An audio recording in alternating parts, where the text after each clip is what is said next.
Episode 44 multi talented Aaradhya. Host ने music की हर कैटेगरी के विनर के नाम अनाउंस कर दिए थे। कैटेगरी वाइज सबके वोटिंग पॉइंट्स शो हो रहे थे। ऑडिटोरियम में बैठे काजल के फैंस हंगामा कर रहे थे, क्योंकि अंदर बैठे लोगों को ये नहीं पता था कि आराध्या को वोट देने वालों में सबसे ज्यादा विहान के फैंस थे, जो उसके पीछे क्रेजी थे। उसकी एक रिक्वेस्ट से पूरा सोशल मीडिया आराध्या की साइड हो गया था।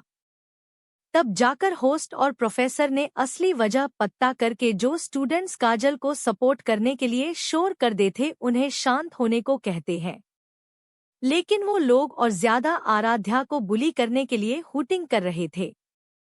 ये सब देखकर काजल के चेहरे पर एक स्माइल आ जाती है। वहीं होस्ट अपने फोन से स्टेज पर लगे एलईडी में विहान की थोड़ी देर शेयर की हुए पोस्ट को दिखाते हुए कहता है, लेडीज एंड जेंटलमैन शांत हो जाइए। हम सब जानते हैं मिस काजल रस्तोगी हमारे कॉलेज की सबसे बेहतरीन वायलिन वादक है। उन्होंने अपनी परफॉर्मेंस से कॉलेज में ही नहीं, नेशनल लेवल पर भी कॉलेज का नाम रोशन किया है। लेकिन आज मिस आराध्या की परफॉर्मेंस कहीं से भी कम नहीं थी। आज का मुकाबला हमारे आपके सामने हुआ है। मिस आराध्या ने कोई चीटिंग नहीं की है। उनके वोट सुपरस्टार विहान प्रताप सिंह के फैंस की तरफ से अधिक आए हैं। होस्ट शेयर किए हुए लिंक को दिखाते हुए देव के किए हुए पोस्ट को दिखाता है। देखिए, आप सब जानते हैं मिस्टर विहान हमारे कॉलेज के फॉर्मर स्टूडेंट रह चुके हैं, और हमारे लिए गर्व की बात है कि वो आज हमारे बीच में आए थे। उस पोस्ट को दिखाते हुए वह होस्ट कहता है, कहकर वह एक और वीडियो चलाता है जिसमें विहान अपने फैंस को कॉलेज में चल रही अमेजिंग परफॉर्मेंस को देखने और जो परफॉर्मेंस अच्छी लग रही हो उसे वोट करने के लिए कहता है। सारी बात जानने के बाद सभी बच्चे शांत हो जाते हैं। वहीं अगली परफॉर्मेंस डांस की थी, तो सब कैंडिडेट्स बहुत उत्साहित थे, क्योंकि देव के फैंस जोंक की तरह इस परफॉर्मेंस को देखने के लिए फोन, लैपटॉप, टीवी से चिपके हुए थे। जहां म्यूजिक में काजल और आराध्या को छोड़कर किसी के भी वोट लाख तो दूर 10 से 15 हजार का आंकड़ा नहीं छू पा रहे थे। वहीं उन फैंस के सपोर्ट से 2 से 3 लाख वोट डांस कंपटीशन वाले स्टूडेंट्स को मिल रहे थे। वहीं दूसरी तरफ विहान इतना बखेड़ा खड़ा करने के बाद वह चुपके से वहां से निकल जाता है। वह बाहर आकर एक गहरी सांस लेकर कहता है, उफ, आज पहली बार अपना हैंडसम चेहरा छुपा कर रखना पड़ा, पर कोई बात नहीं, भाई के लिए ये भी सही। कहकर वो अपने नकली आंसू पोंछते हुए अवधेश को फोन कॉल करता है। जैसे ही दूसरी तरफ से फोन उठाया जाता है, बिग ब्रो, मैंने आपका काम कर दिया। विहान एक्साइटेड होकर, मैंने बिना किसी के मन में शक पैदा किए सिली सिस्टर इन लॉ की मदद कर दी। उसकी एक्साइटमेंट पर पानी फेरते हुए अवधेश की शरद आवाज उसके कानों में आती है। सुनकर विहान का मुंह बन जाता है। फिर भी वो उसे मक्खन लगाते हुए कहता है, जिसे बिग ब्रो, वो मैं कह रहा था। वो अपनी बात पूरी करता उससे पहले ही उसे अवधेश की आवाज आ जाती है, जो भी कहना है साफ साफ कहो, ने आपका काम कर दिया है। अब तो मेरी न्यू स्पोर्ट्स कार लौटा दो। वो बिग ब्रो में विहान के कहने के बाद कुछ सेकंड्स की शांति के बाद अवधेश, कहकर अवधेश उसका फोन काट देता है। ठीक है। वहीं फोन की स्क्रीन देखकर विहान का चेहरा रिलैक्स हो जाता है। वह अपनी फेवरेट स्पोर्ट्स कार बुग्गती चिरो को देख रहा था, जो उसने 1 साल के लंबे वेट के बाद ली थी। वह अपने बिजी शेड्यूल के कारण दिल्ली नहीं आ सकता था, जिसकी वजह से उसके खड़ूस भाई ने उसकी फेवरेट कार ही उठवा ली थी। फिर उसकी कार को स्क्रैप में देने की धमकी दे डाली थी, जिसकी वजह से वह बेचारा भागता भागता दिल्ली पहुंचा था। वहां से सीधे आराध्या के कॉलेज और फिर अब वापस अपनी शूटिंग लोकेशन के लिए निकलने वाला था। ऑडिटोरियम में स्टेज में कुछ लड़कियां आराध्या को घेरे हुए खड़ी थी। वह उसे उसकी परफॉर्मेंस के लिए कॉन्ग्रेचुलेट कर रही थी। वह सब उसके साथ फोटोज सेल्फी भी ले रही थी। बैक अब डांस परफॉर्मेंस शुरू होने वाली थी। भी वहीं सेम रूल सेट किए हुए थे जो म्यूजिक परफॉर्मेंस के लिए था। बस फर्क इतना था कि यहाँ अपनी परफॉर्मेंस देने के बाद बैक स्टेज में जा सकते थे। डांस के लिए आकाश के हिप हॉप परफॉर्मेंस के समय जब आकाश परफॉर्मेंस खत्म करने वाला था तभी अगला कैंडिडेट स्टेज पर आ रहा था। उसे अपनी परफॉर्मेंस आकाश के खत्म करने के साथ साथ ही स्टार्ट करनी थी, जो कि आज का चैलेंज भी था। उसी समय उसे धक्का लगता है जिसकी वजह से वह नीचे गिर जाता है। वह गिरते ही जल्दी से खुद को संभाल कर स्टेज से बैक स्टेज पर जाता है। जैसे ही वह बैक स्टेज पर पहुंचता है वह धम्म से एक कुर्सी पर बैठ जाता है। आराध्या और सौम्या उसकी तरफ आते हुए चिंता से पूछती है, आकाश क्या हुआ तुम्हें? कुछ नहीं, वो मैं गलती से स्टेज पर गिर गया था। आकाश अपने पैर को टच करते हुए कराहता है। आराध्या उसके ट्राउजर को थोड़ा ऊपर करती है। उसके घुटने पर हल्की चोट थी, जिसकी वजह से वह हिस्सा लाल हो गया था। वहीं उसकी एंकल भी लाल हो गई थी। उसमें हल्की हल्की स्वेलिंग आना शुरू हो गई थी। ओह गॉड, इसमें तो स्वेलिंग आ रही है। इट्स ओके, हल्की सी स्वेलिंग है। हमें अगली परफॉर्मेंस के लिए रेडी होना है। आकाश एक गहरी सांस छोड़ते हुए कहता है, तुम्हारा दिमाग तो ठीक है ना? इस हालत में परफॉर्म करोगे? तुम्हें बैठना नहीं, डांस करना है वहां। सौम्या चिल्लाते हुए कहती है। हाँ आकाश, सोमू सही कह रही है। तुम इस हालत में कैसे? तो फिर सौम्या की परफॉर्मेंस का क्या होगा? आकाश परेशान होकर पूछता है। वह तीनों हैरान परेशान बैठे थे। आधे घंटे बाद स्टेज पर दो लड़कियां पारंपरिक वेशभूषा में थी। वह दोनों शिव तांडव स्तोत्रम पर नृत्य करने वाली थी। शास्त्रीय संगीत में पहली प्रस्तुति उनकी ही थी। जैसे ही म्यूजिक शुरू होता है उनके पैर गाने की लय पर थिरकने शुरू हो जाते हैं।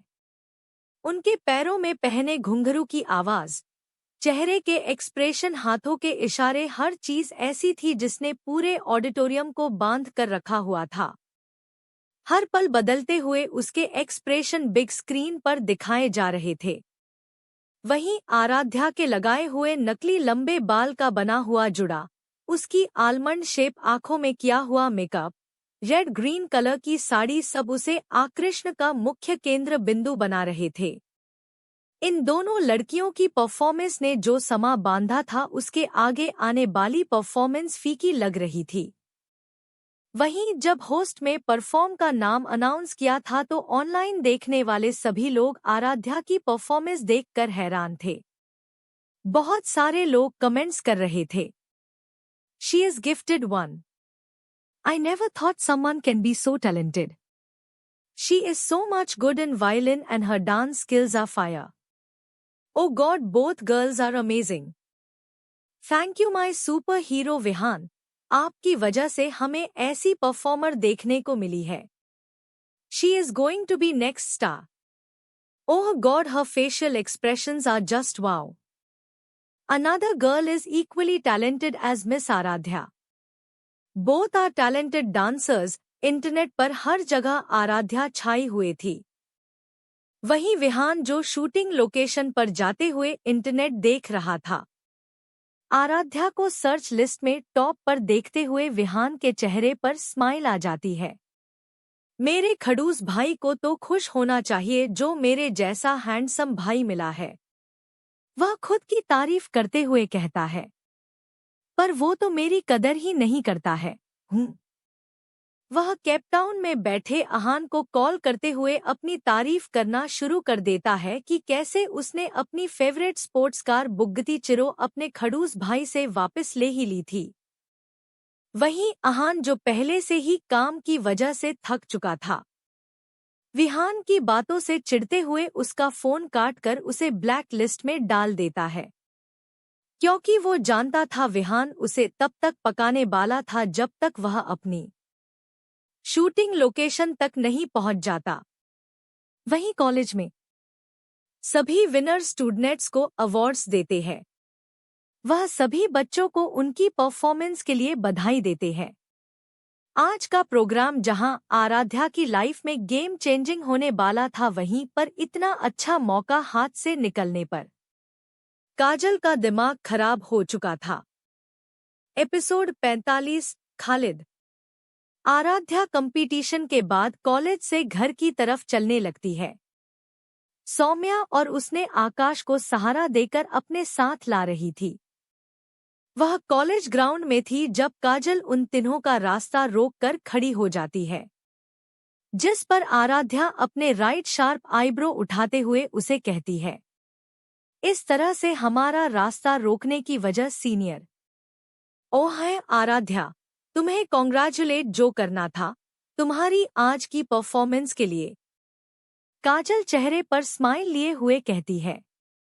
वहीं उसे मुस्कुराते देख आराध्या घूरते हुए उसे कहती है, तुम और मुझे बधाई।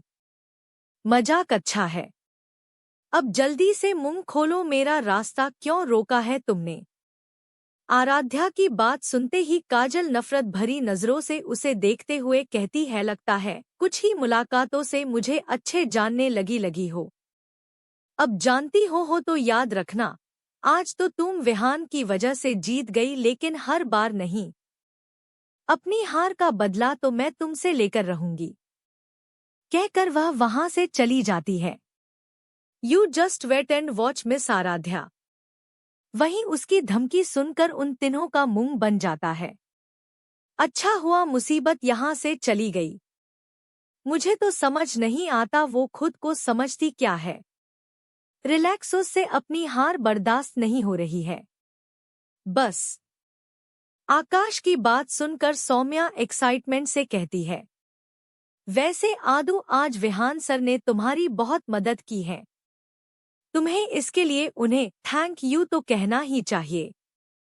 वहीं सौम्या की बात सुनकर आराध्या के फेशियल एक्सप्रेशन थोड़े टेंस हो जाते हैं, क्योंकि वो जानती थी विहान कितने नखरे कर रहा था, क्योंकि उसकी मूवी का डायरेक्टर उसे फ्री टाइम नहीं दे रहा था।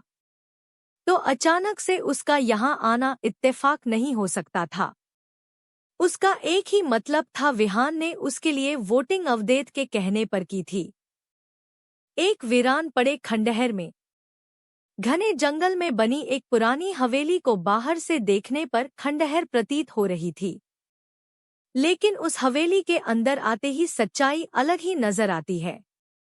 हवेली अंदर से साफ सुथरी थी, कहीं पर धूल मिट्टी का नामो निशान नहीं था, लेकिन इतना होने के बाद भी वो जगह एक अजीब सी क्रीपी वाइब दे रही थी। उस हवेली के चारों ओर बॉडीगार्ड पहरा दे रहे थे। वहीं हॉल में एक आदमी कुर्सी पर बंधा हुआ था। उस आदमी के चेहरे पर एक चाकू की चोट का निशान था, जो उसके लेफ्ट आंख से थोड़ी दूर से होते हुए उसके गाल तक बना हुआ था।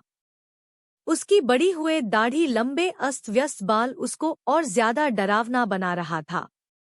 बॉडीगार्ड ने उसे मार मार कर अधमरा कर दिया था, लेकिन उसकी अकड़ में थोड़ी सी भी कमी नहीं आई थी। वह स्मिर्क करते हुए उनसे कहता है, बहुत बड़ी गलती कर रहे हो तुम सब, चुपचाप मुझे छोड़ दो। लेकिन वहां तैनात बॉडीगार्ड उसकी बात सुनकर भी ऐसे खड़े हुए थे मानो उन्हें कुछ सुनाई ही नहीं दे रहा हो। तभी वह इंसान रस्सियों से छूटने की कोशिश कर उन बॉडीगार्ड पर चिल्लाते हुए कहता है, क्या तुम्हें सुनाई नहीं दे रहा है? मैंने क्या कहा? मुझे खोलो। क्यों बांध कर रखा हुआ है मुझे यहाँ? इस बार भी सब बॉडीगार्ड बिना कोई रिएक्शन दिए खड़े हुए थे। तभी उसके कानों में एक आवाज सुनाई देती है जो वहां लगे स्पीकर से आ रही थी। खालिद, खालिद कितना शोर करेगा? ये सब बस मेरी बात सुनते हैं, इसके अलावा किसी और की भी नहीं। कौन हो तुम? तुम्हारी हिम्मत कैसे हुए मुझे बंधक बनाने की? तुम जानते नहीं हो मैं कौन हूँ? खालिद की बात सुनकर वह आदमी एक डरावनी हंसी हंसते हुए कहता है, मैं कौन हूँ कौन नहीं ये तुम्हें बहुत जल्द पता चल जाएगा। पर तुम कौन हो ये मैं अच्छी तरह से जानता हूँ। इंडिया से भागा हुआ मोस्ट वांटेड क्रिमिनल, जिस पर जिस्मफरोशी, स्मगलिंग, ह्यूमन ट्रैफिकिंग के साथ 700 से ज्यादा कैसे चले हुए हैं। 17 साल पहले इंडिया छोड़कर अपनी जान बचाने के लिए दुबई भाग गए थे। वहीं से अपना धंधा ऑपरेट करते हो और तुम्हारे गुनाहों में साथ देने वाला शख्स है रमन सिंह। जैसे ही उसकी बातें खत्म होती है, खालिद का चेहरे पर 12 बज जाते हैं। तुम कौन हो? मैंने तुम्हारा क्या बिगाड़ा है? मैंने कहा न तुम्हें कुछ दिनों में पता चल पाएगा कि मैं कौन हूँ, और उस दिन हिसाब होगा तेरे सब बुरे कर्मों का। उससे पहले मेरे गार्ड्स तुम्हारी अच्छे से सेवा करेंगे। So enjoy Khalid. Episode 46। Thank you. Function खत्म होने के बाद आराध्या को घर लौटते 7 बज जाते हैं। पूरे दिन की एक्टिविटी से वह थक चुकी थी। कॉलेज से आने के बाद वह हॉल में ही सोफे पर पसर जाती है। थकावट की वजह से उसे वहीं सोफे पर ही नींद आ जाती है। वहीं आराध्या को सोते देखकर एक मेड उसे गेस्ट रूम से ब्लैंकेट लाकर ओढ़ा देती है। तकरीबन 8 बजे अवधेश ऑफिस से घर पहुंचता है। वह अपने कमरे में जाने के लिए लिफ्ट की तरफ चेयर मोड़ रहा था जब उसकी नज़र सोफे पर सोई हुई आकृति पर पड़ती है। वह अपनी व्हील चेयर को सोफे की तरफ घुमा लेता है। उसकी सुविधा के लिए हॉल में सोफे इस तरह से एडजस्ट किया हुआ था कि वह अपनी व्हील चेयर को आसानी से मूव कर सके। वह आराध्या के पास पहुंचता है। वह अपने सामने सोती हुई लड़की को देखता है जो इस समय दुनिया जहां की टेंशन से परे किसी मासूम गुड़िया की तरह लग रही थी। पिछले 1 महीने से उसके बालों में अच्छी खासी ग्रोथ हो गई थी। वो पहले से ज्यादा घने और लंबे लग रहे। बॉय कट से बढ़कर उसके बाल उसकी गर्दन तक पहुंच चुके थे। अवधेश बिना किसी इमोशन से उसके चेहरे को देख रहा था। उसे देखकर कोई अंदाजा नहीं लगा सकता था कि वो क्या सोच रहा है। कुछ समय बाद वह उसे जगाते हुए कहता है, हे किड्डो उठो, पहले डिनर कर लो फिर सो जाना। वह 2-3 बार आराध्या को हिलाता है, जिसके रिस्पॉन्स में आराध्या बच्चों की तरह आंखें मलती हुए उठ जाती है। आराध्या आंखें बंद किए हुए ही कहती है, क्या है? क्यों जगा रहे हो? जिस पर अवधेश बिना किसी इमोशन से कहता है, पहले खाना खा लो फिर सो जाना।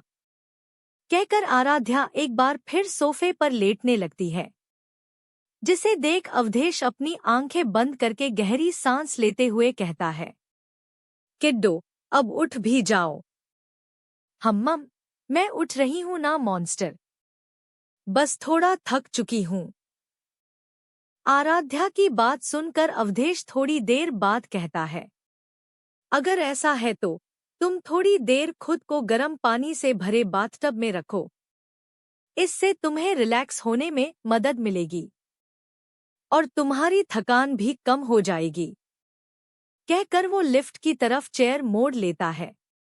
वहीं आराध्या भी अंगड़ाई लेते हुए उसके पीछे दौड़ती हुई उसकी व्हील चेयर को पकड़ लेती है। अवधेश के साथ रहते हुए उसे इस बात की आदत हो चुकी थी। वैसे तो अंकुश और राघव के अलावा उसकी चेयर को कोई हाथ नहीं लगाता था, यहाँ तक कि शौर्य आहान और विहान तक भी नहीं। लेकिन आराध्या अपवाद थी। अवधेश ने उसे न कभी रोका ना टोका। अवधेश का व्हील चेयर पर होना एक टैबू था। लोग जहां पहले उसके नाम से कांपते थे, वहीं उसके अपाहिज होने के बाद वहीं लोग पीठ पीछे उसका मजाक उड़ाते थे। वह क्रूर तो पहले से ही था, लेकिन एक 1.5 साल पहले हुए हादसे ने उसे बेदर्द और पहले से ज्यादा और क्रूर बना दिया था। जहां सब अब उसके नाम से ही खौफ खाते थे, वहीं आराध्या उसे कुछ समझती नहीं थी। वह उसे उसी वे में ट्रीट करती थी जैसे अंकुश, अनिकेत और आकाश विहान आदि को। वहीं अवधेश ने भी कभी आराध्या को उसकी मदद करने से नहीं रोका था। उसकी व्हील चेयर पकड़ना, कभी कभार उसके कपड़े निकाल देना आदि। लेकिन एक बात जो अवधेश के दिमाग में कई बार आती थी, वो ये, क्या आराध्या को उसके अपाहिज होने से फर्क नहीं पड़ता है। खैर, उसका मेल ईगो उसे ये बात पूछने भी नहीं देता था, और शायद इन फ्यूचर ही वो पूछे। फ्रेश होने के बाद मेड उन दोनों का डिनर रूम में ही लेकर आ गई थी। अवधेश स्टडी रूम के बजाय रूम में ही अपनी फाइल्स लेकर बैठा हुआ था। वहीं एक पावर नैप के बाद आराध्या की नींद कोसों दूर थी। वह जाकर अवधेश के बगल में बैठ जाती है। वह इंटरनेट पर अपनी परफॉर्मेंस के बारे में देख रही थी। विहान की प्रेजेंस ने उसे अच्छा खासा मीडिया एक्सपोजर दे दिया था। इंटरनेट पर कुछ पॉजिटिव तो कुछ नेगेटिव कमेंट भी आए हुए थे, जिन्हें वह इग्नोर कर देती है। तभी उसे सौम्या और आकाश की बात याद आती है। उसे उसकी मदद के लिए अवधेश को थैंक यू कहना चाहिए था। वह अवधेश को देखने लगती है। इस समय वह घर के कपड़ों में था। उसने एक ब्लैक ट्राउजर के साथ ब्लैक टी शर्ट पहनी हुई थी। उसे देखते हुए आराध्या के मन में एक ही सवाल आ रहा था। अगर अवधेश अपाहिज नहीं हुआ होता तो शायद उसकी जगह यहाँ प्रीति होती। ये ख्याल आते ही उसकी भौहें छोटी हो जाती है। 1 महीने से एक साथ रहते रहते आराध्या अवधेश के साथ कंफर्टेबल तो हो गई थी, साथ ही उसके लिए थोड़ी सी पजेसिव भी बिहेव करने लग गई थी। अवधेश को देखने के चक्कर में वो अब उसे घूरने लग जाती है। वहीं आराध्या की नजरों की तपिश को महसूस करके वह अपनी आईब्रो उठाते हुए कहता है, क्या हुआ, ऐसे क्यों देख रही हो?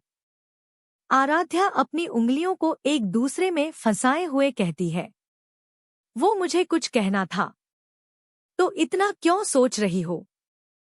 जो कहना है बोल दो। वहीं आराध्या को ऐसे देखकर अवधेश कहता है, वो आज के लिए थैंक यू। आराध्या की धीमी आवाज को अवधेश ने तो सुन लिया था। वह जानता था आराध्या किस लिए थैंक यू कह रही थी। फिर भी वह अनजान बनते हुए उससे पूछता है, वो किस लिए? मैंने तो कुछ नहीं किया।